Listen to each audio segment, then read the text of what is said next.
서구 문명에서 유명한 작품 중에 오디세이가 있습니다. 전쟁에 나간 왕이자 남편인 오디세우스가 10년 동안 집에 돌아오지를 않고 소식이 끊어졌습니다.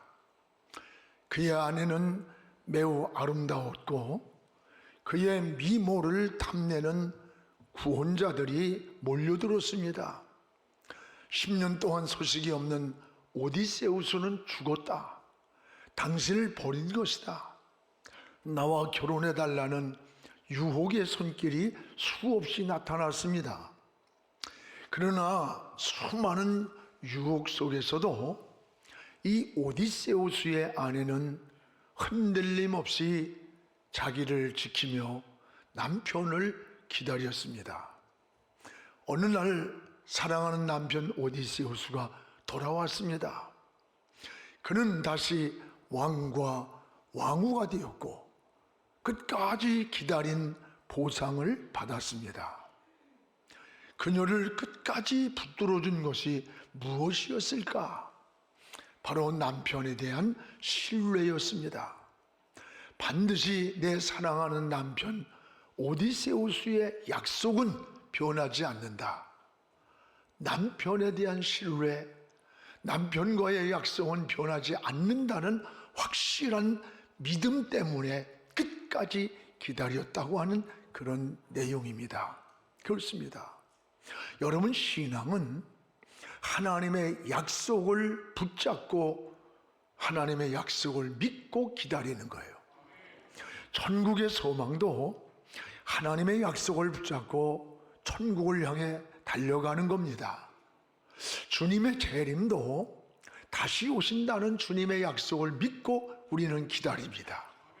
고난이 올 때에도 시련이 올 때에도 하나님의 신실한 믿음 때문에 인내하면서 회복하는 것을 보게 됩니다.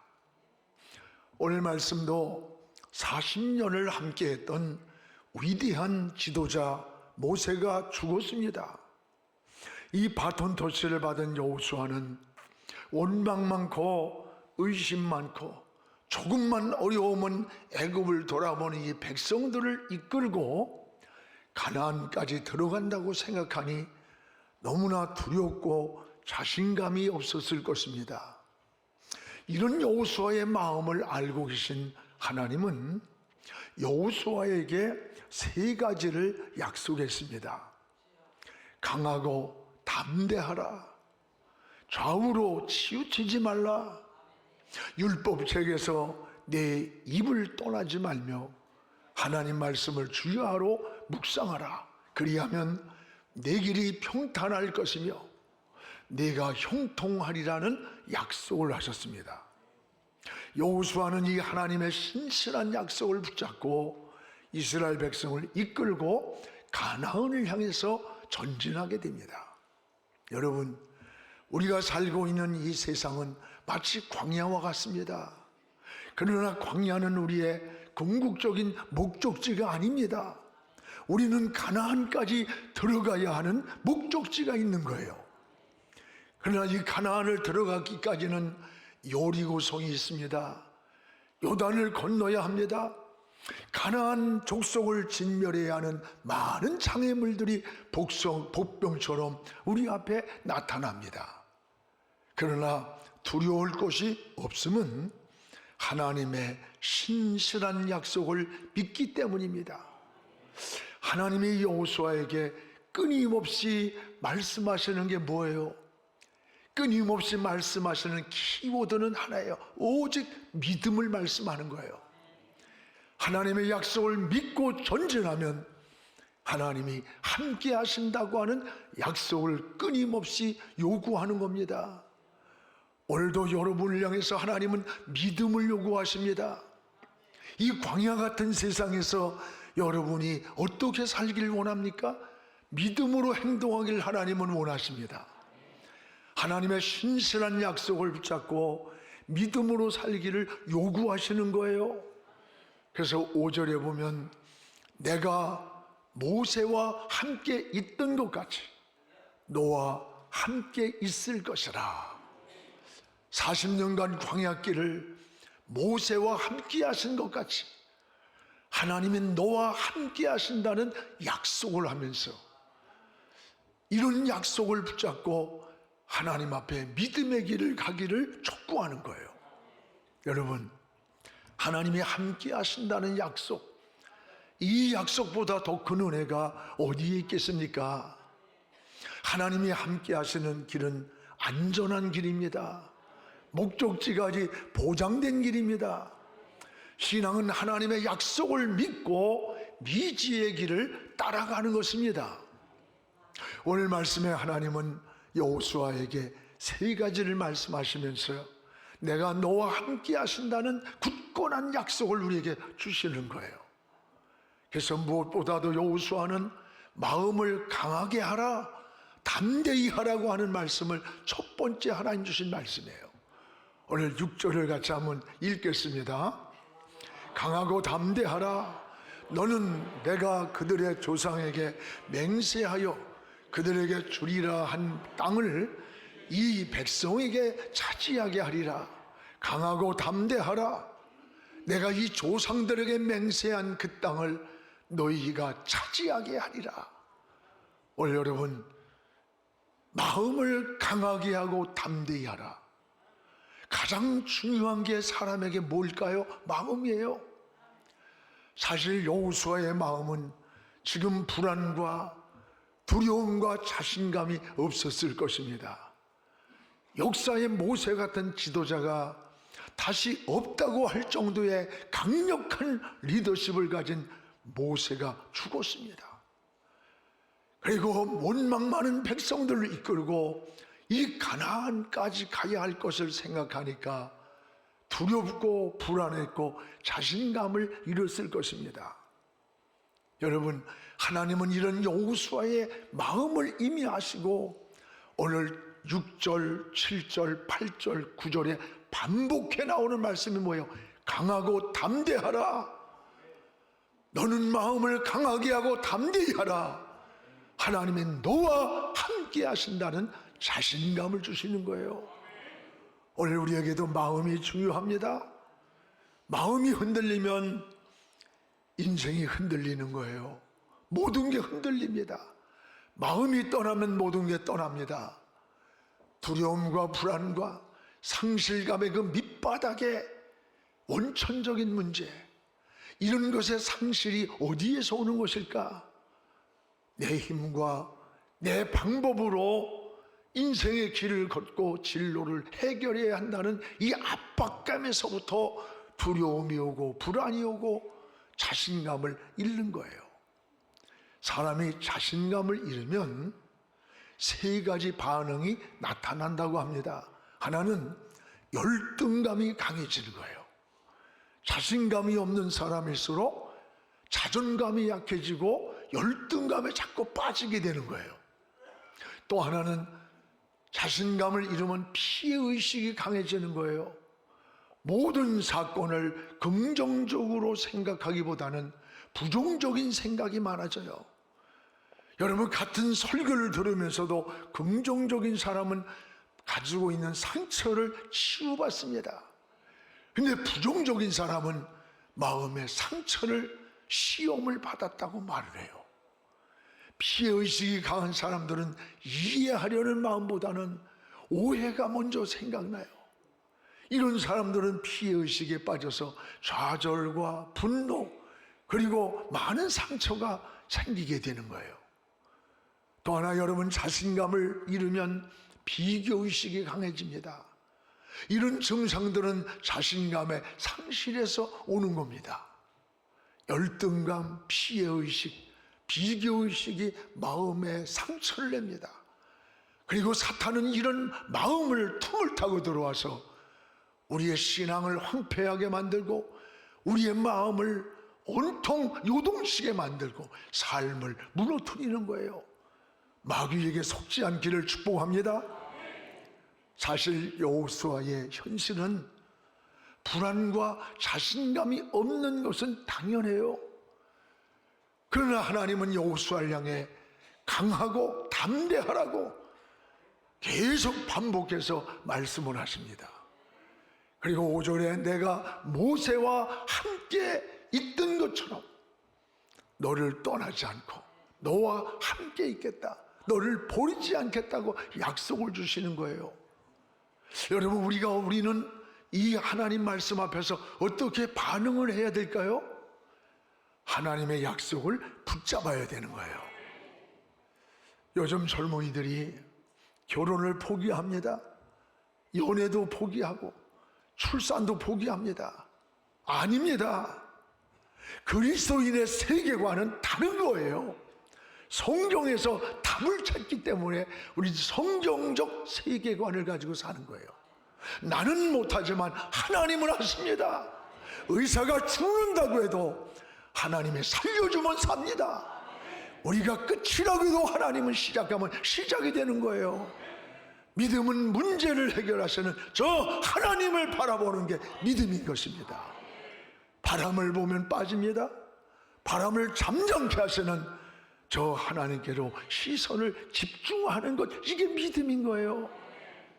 우리 그리스도인들은 문제 앞에서 어떻게 반응을 해야 하는 겁니까?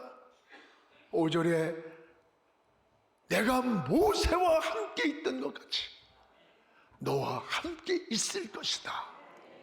하나님이 함께 하신다는 약속, 이 약속보다 더 큰 위로와 보장이 어디 있겠어요? 전에 조태현 선교사가 쓴 결코 끝나지 않았다, 네버 엔딩이라고 하는 간증을 보고 참 저도 많이 눈물을 흘렸던 일이 있어요. 그는 사역을 하다가 극심한 스트레스 속에서 신체 리듬이 망가져 먹물 같은 막 소변이 나오더래. 시커멓게 치아가 솟아서 결국 어금니를 빼야 하는 탈진 속에서 더 이상 일어날 힘도 기력도 의욕도 상실하고 자살을 하려고 했대요. 그러나 선교사가 자살을 한다는 것은 하나님께 영광이 될 것이고 영광을 가리게 되고, 이런 생각을 하면서 내가 스스로 죽을 수는 없다, 차라리 누군가가 나를 죽이면 좋겠다.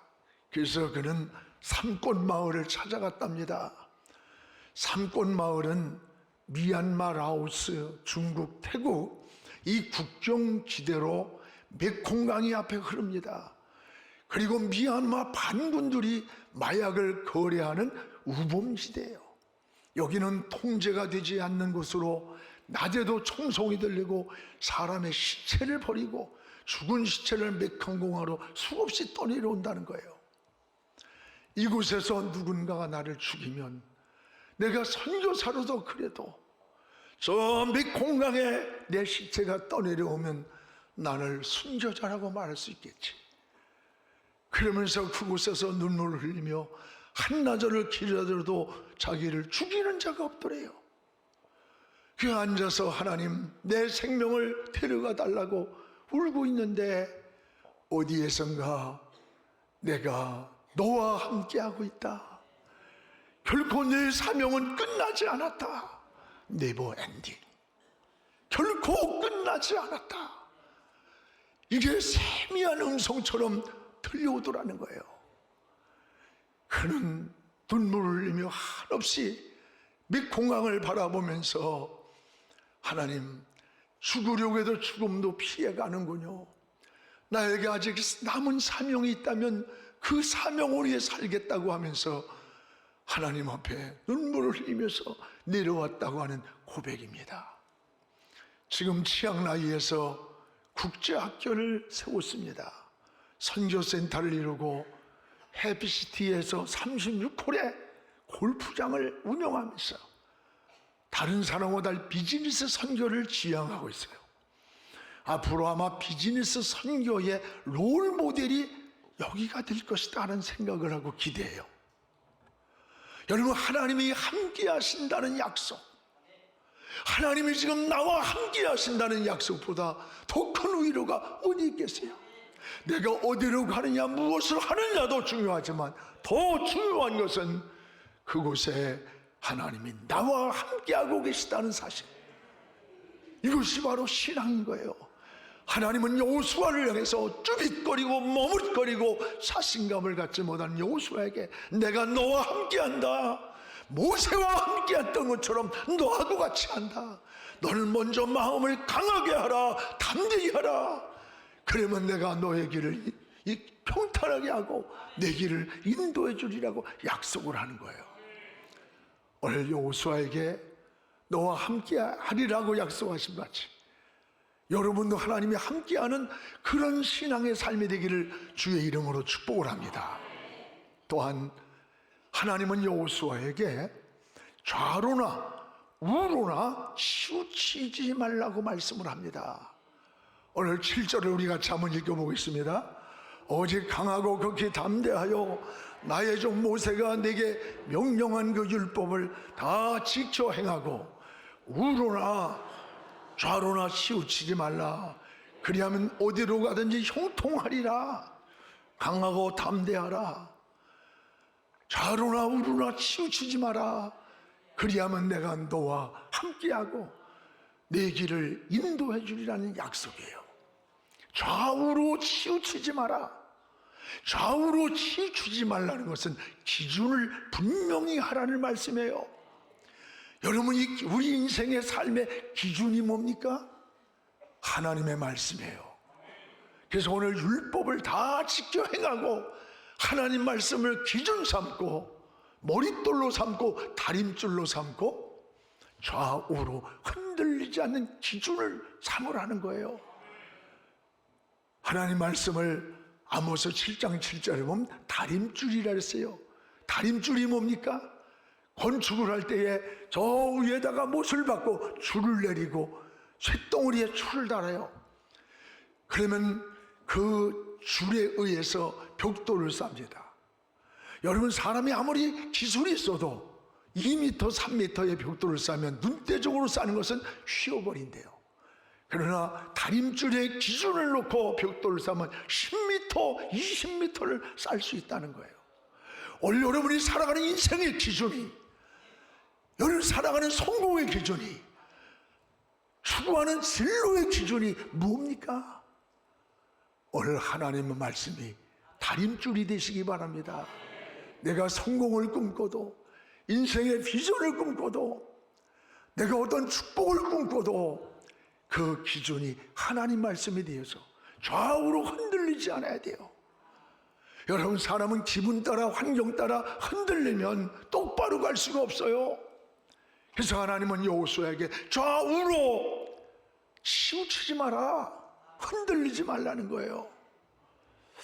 제 평생에 가장 큰 은혜를 받았던 설교문이 있습니다. 여러분, 저는 초대교회 교부였던 크리스토스톰이 귀향살이를 가서 마지막 고백한 설교문이에요. 저는 진리를 위해 떠나게 되었습니다. 주님과 함께 가는 길이 무엇이 두렵겠습니까? 죽음입니까? 아닙니다. 그리스도가 내 생명이기 때문입니다. 이 땅에 쫓겨나는 것이 두렵습니까? 아닙니다. 땅에서 쫓겨나면 새하늘과 새 땅이 나를 기다립니다. 소유를 뺏기는 것이 두렵습니까? 아닙니다. 모두를 빼앗긴다 할지라도 다시 하늘에 쌓일 것입니다.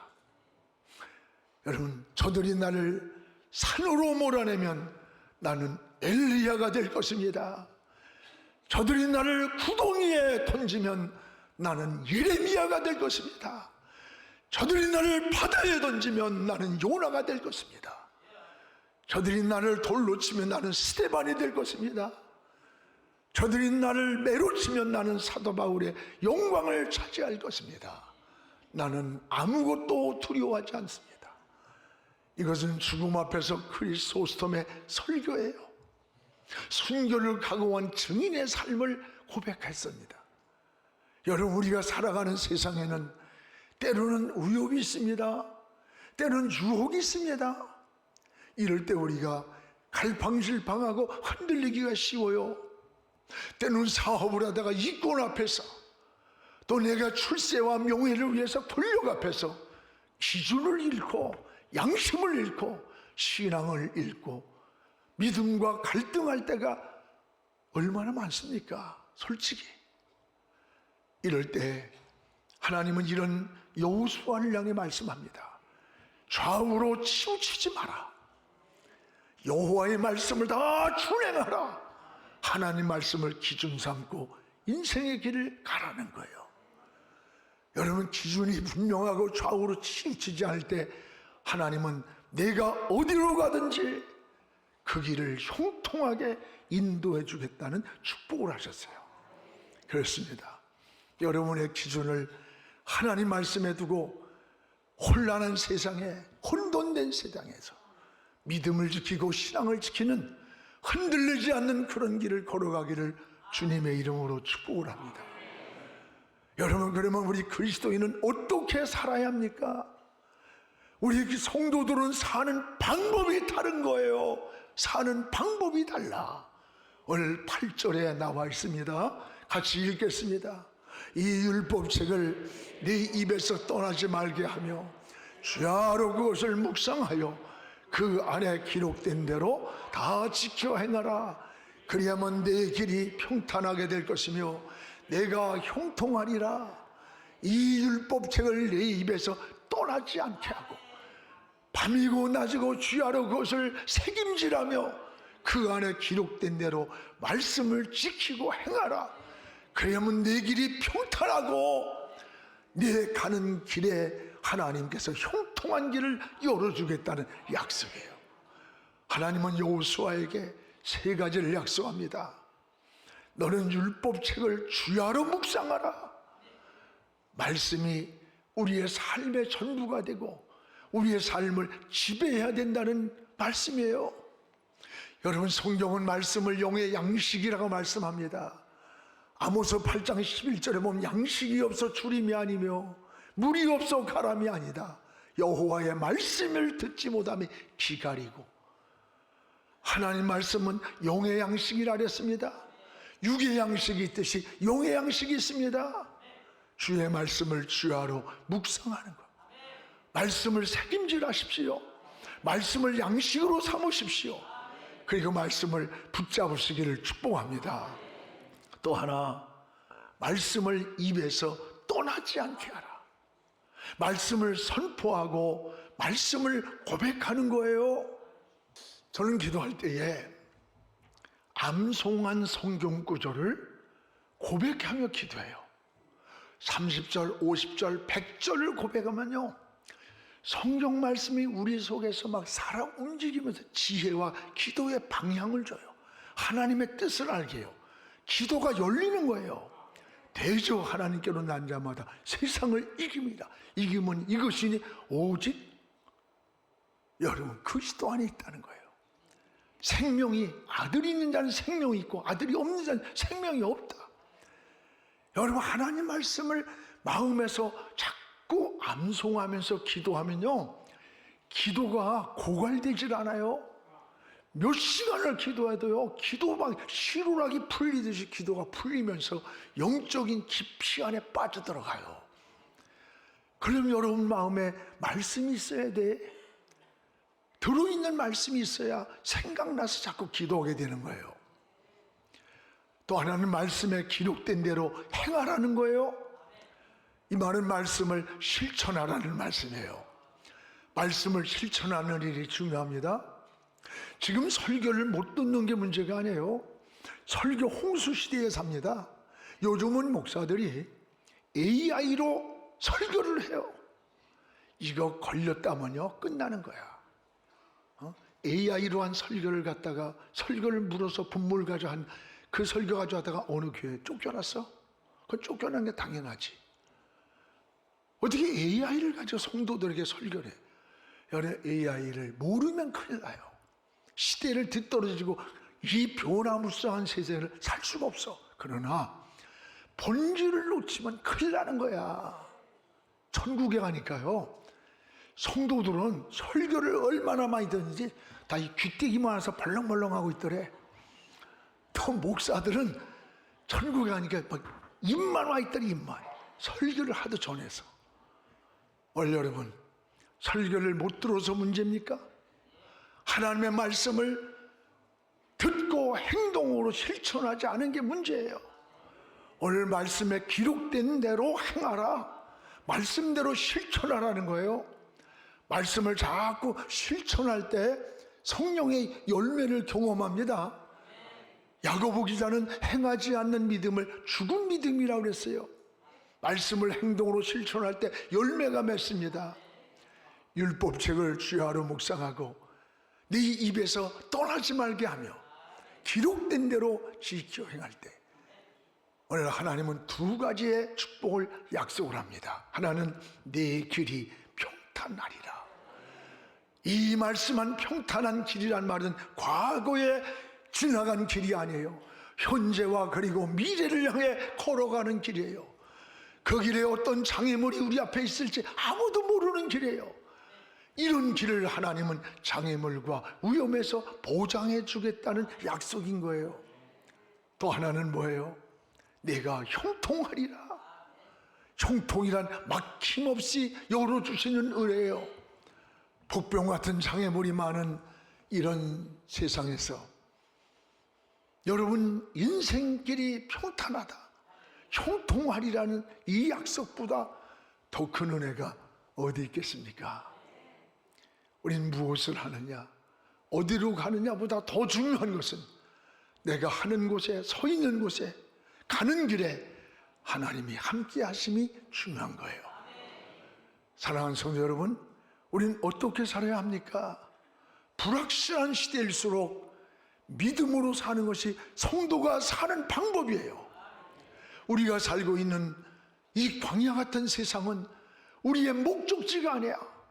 우린 저 가나안까지 들어가야 하는 거예요. 여러분, 이러한 시대에 우리는 어떻게 사는 겁니까? 믿음으로 사는 거예요.